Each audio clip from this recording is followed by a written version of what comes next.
आज सुबह मैं नाश्ते के लिए कराची के इलाके न्यू कम्हार वाड़ा हरी मस्जिद के सामने वाक़े न्यू कोएटा रहमान होटल पर गया। वहां मेरी मुलाकात एक सिंधी मजदूर से हुई जो कि बदीन से रोजगार की तलाश में कराची आया था। उसकी बातों ने दिल को झंझोड़ कर रख दिया। घर से बुलाया गया, लेकिन यहां आकर पता चला कि रोजाना की मजदूरी सिर्फ 700 रुपए दी जाएगी। सवाल यह है कि आज के दौर की महंगाई में 700 रुपए में एक दिन का गुजारा कैसे मुमकिन है, जबकि हुकूमत सिंध की तरफ से कम अज कम उजरत 37,000 रुपए माहाना यानी रोजाना के हिसाब से तकरीबन 1,233 रुपए मुकर्रर की गई है। लेकिन अफसोस, कराची जैसे बड़े शहर में भी इस कानून पर अमल दरामद ना होने के बराबर है। कराची के होटलों में मजदूरों का इस्तेहसाल।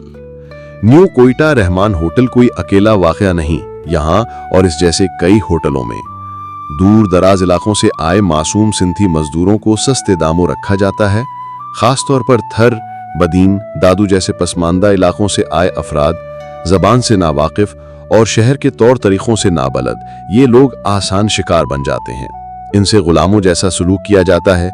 बाज़ औक़ात पठान मजदूर भी सेठ बनकर इन पर हुक्म चलाते हैं। क्या सिंध का गरीब मजदूर सिर्फ इसलिए जलील हो कि वो शरीफ है?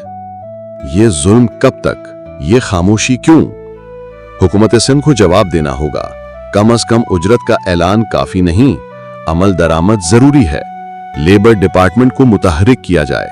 होटल, फैक्ट्री, दुकान, हर जगह मुआयना और चेक एंड बैलेंस जरूरी है, क्योंकि हकीकत यह है, काम मजदूर करता है, खून पसीना बहाता है और खाता मालिक है। सवाल यह है कि क्या रियासत पाकिस्तान का मजदूर सिर्फ तकरीरों और अखबारी बयानात में जिंदा है, या हकीकी जिंदगी में भी कोई उसकी फरियाद सुनने वाला है?